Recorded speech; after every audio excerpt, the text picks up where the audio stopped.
ये लो, इसे पीकर तुम्हारे घावों को आराम मिलेगा कुटिल ब्राह्मण। इस काढ़े को पीकर व्यक्ति सत्य बोलता है।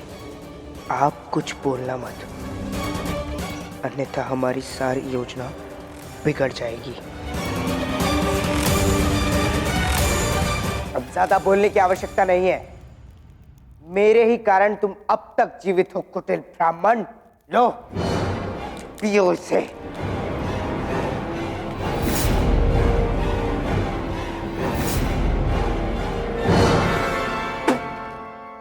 पी लिया, पी लिया, पी लिया। उत्तम उत्तम, ब्राह्मण ने काढ़ा पी लिया, अति उत्तम। तो सम्राट, क्या अब इस काढ़े से ये सत्य बोलेगा?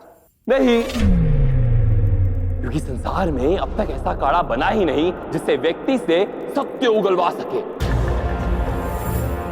किंतु ऐसा काढ़ा अवश्य बना है जिससे व्यक्ति से उसके प्राण निकलवा सके, और यही इस कुटिल ब्राह्मण के साथ होगा। विषैले पौधों और सर्प से विशेष कर वो काढ़ा मैंने तुम्हारे प्राण लेने के लिए बनाया था। चाणक्य,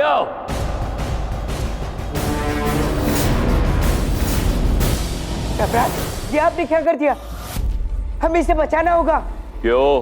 क्योंकि केवल यही है जो आपके गुप्तधन के विषय में जानता है। आप इसे नहीं मार सकते सम्राट। अवश्य मार सकता हूं, और इसीलिए मैंने इसे मारा।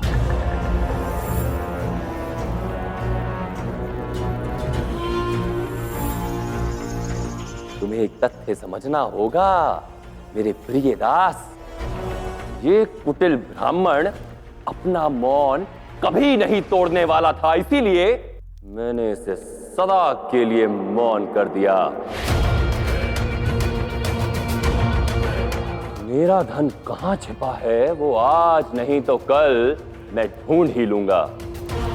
किंतु कम से कम मुझे ये भय तो नहीं रहेगा कि ये कुटिल ब्राह्मण वो धन किसी अन्य व्यक्ति को दे देगा जो कदाचित भविष्य में उसे मेरे ही विरुद्ध उपयोग में ले।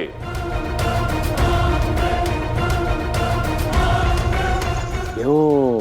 सही कहा ना चाणक्य?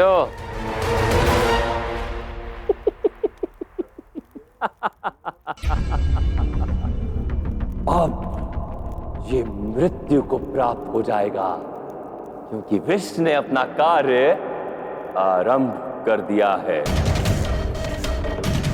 अब चाणक्य की लीला समाप्त।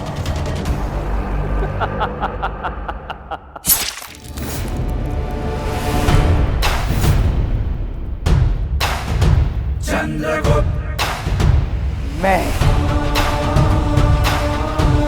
चंद्रगुप्त मौर्य अपनी मातृभूमि को साक्षी मानकर ये प्रतिज्ञा लेता हूं कि आज से आपके अखंड भारत का स्वप्न मैं साकार करूंगा। चंद्रगुप्त मौर्य, चंद्रगुप्त मौर्य, चंद्रगुप्त मौर्य, चंद्रगुप्त मौर्य, चंद्रगुप्त।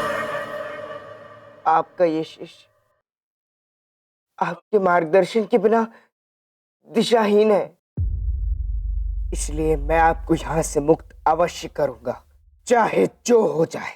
तुम्हारे इस लक्ष्य में तुम अकेले नहीं हो चंद्र।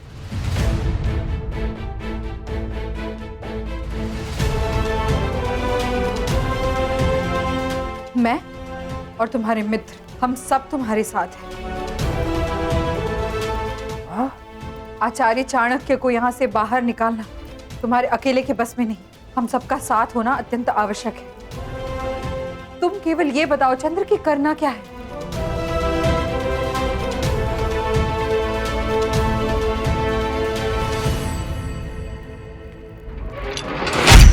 इस समय महल के सभी द्वार बंद कर दिए गए होंगे।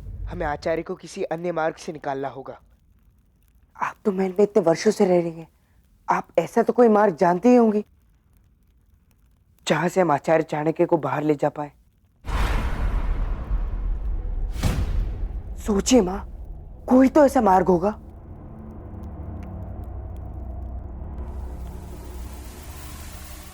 धोबी घाट। क्या? हाँ, धोबी घाट में एक पानी स्रोत है जहां से महल का सारा पानी बाहर बहाया जाता है।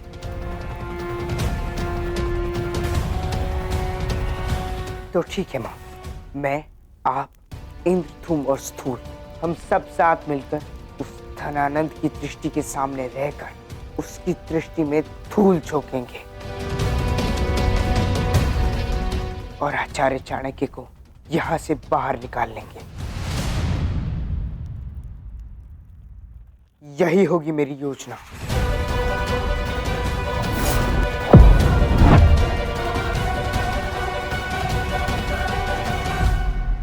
क्या हो रहा है ये सब? कहाँ है चाणक्य? सम्राट, हमने सोचा उसके मलिन वस्त्र बदलकर ब्राह्मण योग्य स्वच्छ वस्त्र पहना दिया जाए, तो बस वही। ओ ब्राह्मण योग्य? वो ऐसे किसी सम्मान के लायक नहीं है। हटाओ इसे।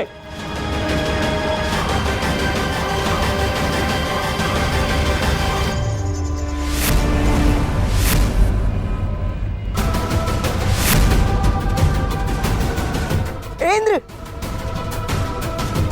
इंद्र, धूल, क्या हुआ तुम्हें मित्रों? किंतु ये दोनों तो उसके वस्त्र बदल रहे थे। वो जीवित है। चाणक्य जीवित है।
वो लोग अधिक दूर नहीं गए होंगे। इन पच्चापों का अनुसरण कर उन्हें मेरे सम्मुख लाओ।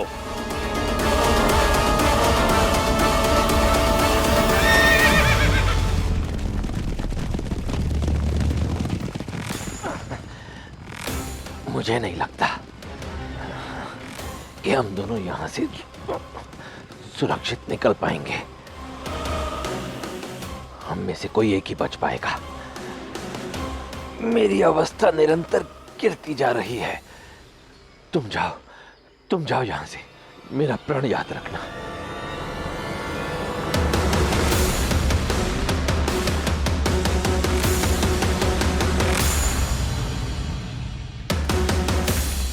वो रामो, चलो पकड़ो उसे।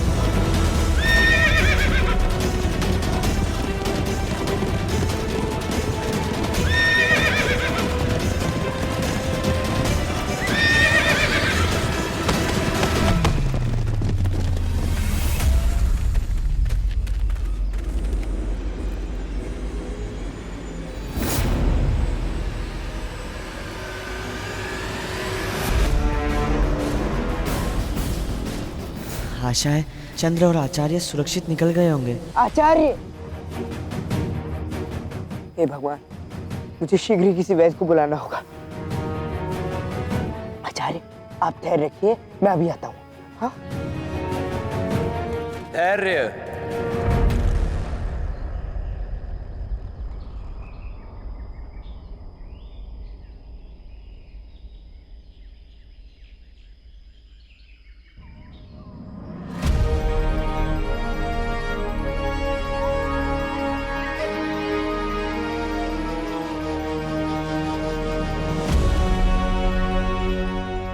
धैर्य परम साधना है। यदि उचित प्रकार से की जाए तो मीठा फल और परम सुख प्रदान करती है। परंतु खेद के साथ कहना पड़ता है कि तुम में अभी भी धैर्य की कमी है।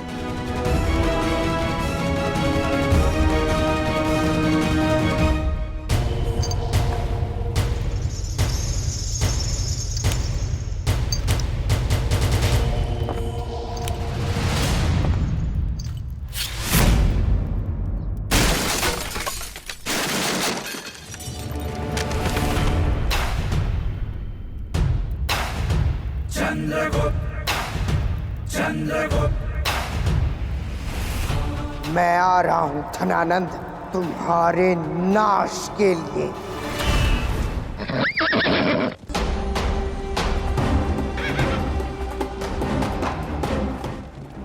रुको!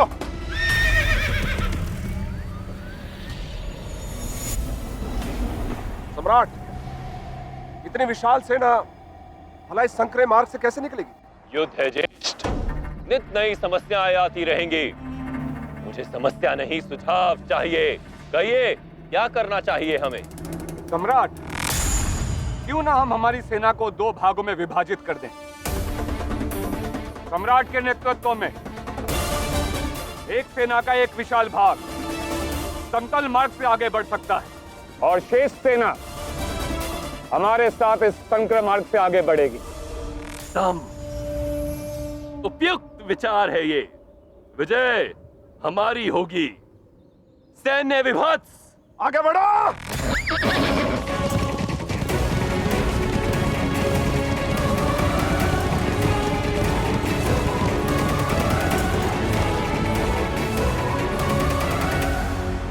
महामात्य, हमारे सारे दाव सही पड़ रहे हैं। आशा है कि हमारे आगे के दाव भी सही पड़े और हम उन उद्दंड क्षत्रियों को चकमा दे सके। सब कुछ आपकी इच्छा अनुसार घटित होगा मां महिम, निसंदेह। उत्तम। अब देखना यह है कि जो बीज मैंने डाला है वो फलता है या नहीं। साधो।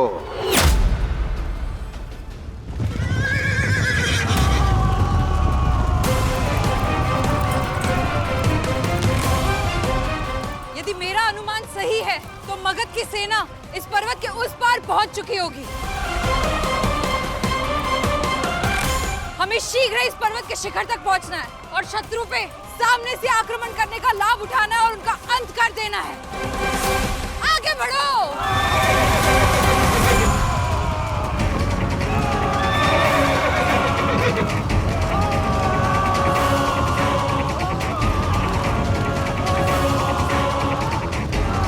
माता पांडु, ये कौन सी सेना है जो हमारी ओर बढ़ रही है?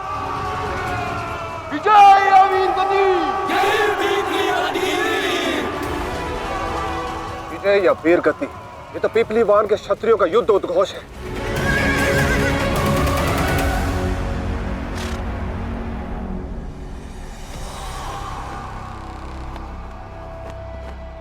हमें शीघ्र, अति शीघ्र यहाँ से निकलना होगा। इतनी छोटी सेना के साथ हम इन क्षत्रियों का सामना नहीं कर सकते। इनके आगे, युद्ध कौशल के आगे हम नहीं टिक पाएंगे। यदि अब हम पीछे हटे तब भी हमारी मृत्यु निश्चित है। हमारा सम्राट भाई रणभूमि से भागने के लिए हमें मार डालेगा। इसलिए उचित यही होगा यहीं रहकर सत्य का सामना करें और जितने अधिक क्षत्रियों को मार सके मारो। और सम्राट जानते थे कि पीपलीवन के क्षत्रिय आक्रमण करेंगे। चारा बनाकर हमें इनके सामने परोसा गया है। हाँ कैव्रत, हम चाहे ना चाहे इस युद्ध में फंस चुके और हमारे पास और कोई विकल्प ही नहीं है। अब जीवित रहने के लिए लड़ो, जब तक शरीर में प्राण है लड़ो कैव्रत।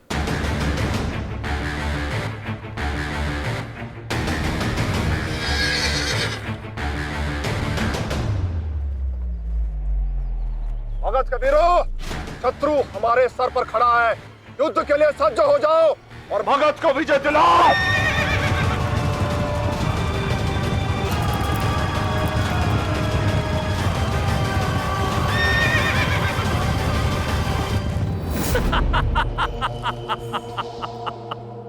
क्षत्रियों को करेगा परास्त धनानंद। सबसे बड़ा है सम्राट धनानंद। सेल्यूकस को भी देगा मात धनानंद। उत्सव मनाएगा हर रात धनानंद। पीपली वन के क्षत्रिय शीघ्र ही बनेंगे मृत्यु वन के क्षत्रिय। सम्राट, ऐसा कौन सा जाल है जो आपने उन क्षत्रियों के अंत के लिए बिछाया है? क्षमा शब्द मेरे शब्दकोश में है नहीं, और विद्रोहियों को दया दिखाना मुझे आता नहीं। और विद्रोह की ये अग्नि यदि मेरे पुराने शत्रुओं ने लगाई हो तो मैं उसी अग्नि को उनकी चिता बना देता। और इस बार विद्रोह की ये चिंगारी मेरे दो शत्रुओं ने लगाई है, चाणक्य और पिपलीवान के मौर्य। अब मैं उन पर ऐसा वार करूंगा कि एक ही साथ उन दोनों का नाश हो जाएगा। जानता था मैं, जैसे ही मैं 15 जनपदों के साथ अपने युद्ध के लिए निकलूंगा, वो लोग मेरे मार्ग में बाधा बनने का प्रयास अवश्य करेंगे। और मैंने उन्हें ये सोचने दिया। अब वो मेरी सेना को परास्त करने का प्रयास अवश्य करेंगे, किंतु वार वो मुझ पर नहीं करेंगे, अपितु मैं उन पर करूंगा। एक बड़ा ना बहुत बड़ा वार उनकी प्रतीक्षा कर रहा है।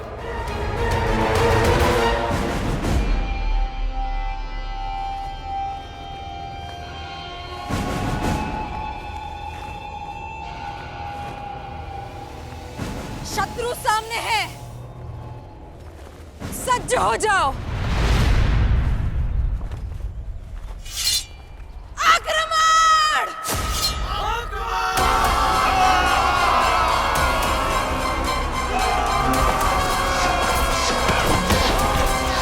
जैसे सिंह का आखेट करने के लिए भेड़ बकरियों का उपयोग किया जाता है, वैसे ही इन क्षत्रियों को मारने के लिए हमारे भ्राता धनानंद ने हमारा उपयोग किया है। अब क्या आप कहते हैं भ्राता पांडु? शीघ्र ही विजय हमारी होगी महारानी। आपकी योजना सफल हुई। हम शत्रु पर पहले वार से ही भारी पड़ रहे हैं। शीघ्र ही चंद्रगुप्त भी यहां पहुंचते होंगे।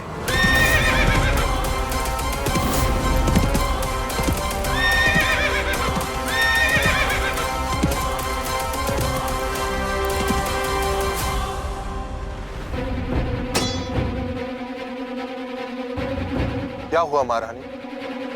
कुछ अनुचित हुआ क्या? हाँ, मुझे कुछ खटक रहा है। भले ही राज चिन्ह मगध का है, किंतु ये मगध की पूरी सेना नहीं है। ये सेना का एक छोटा सा अंश है। शेष सेना कहाँ है?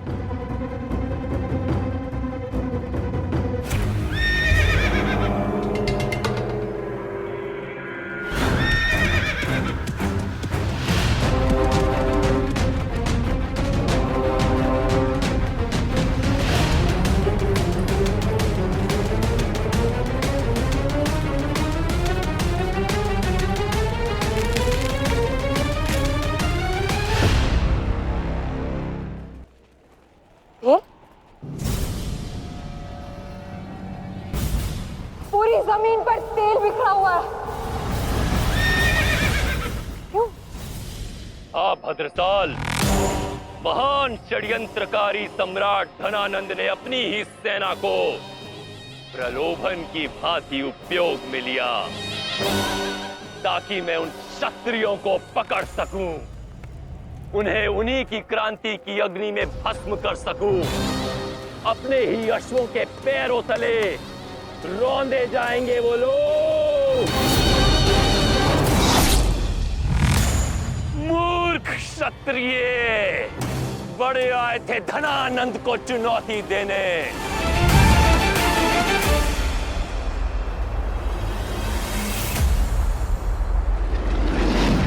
भागो!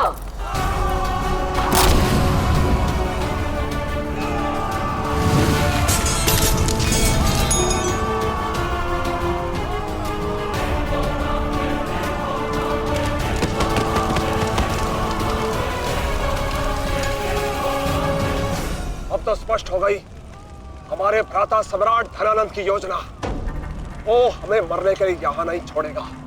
वो देखो कैमरत, कौन चल रहा है और कौन मृत्यु को प्राप्त होगा। अग्नि, अग्नि, अग्नि जैसा कुछ नहीं जो सब कुछ जलाकर भस्म कर देती है।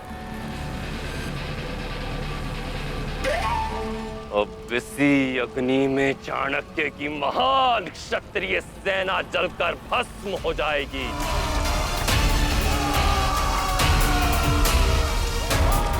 और उन्हीं के साथ भस्म हो जाएगा वो जिसे चाणक्य ने मेरे विरुद्ध खड़ा किया था, जो मेरे विरुद्ध इस युद्ध में क्षत्रिय सेना का नेतृत्व कर रहा था।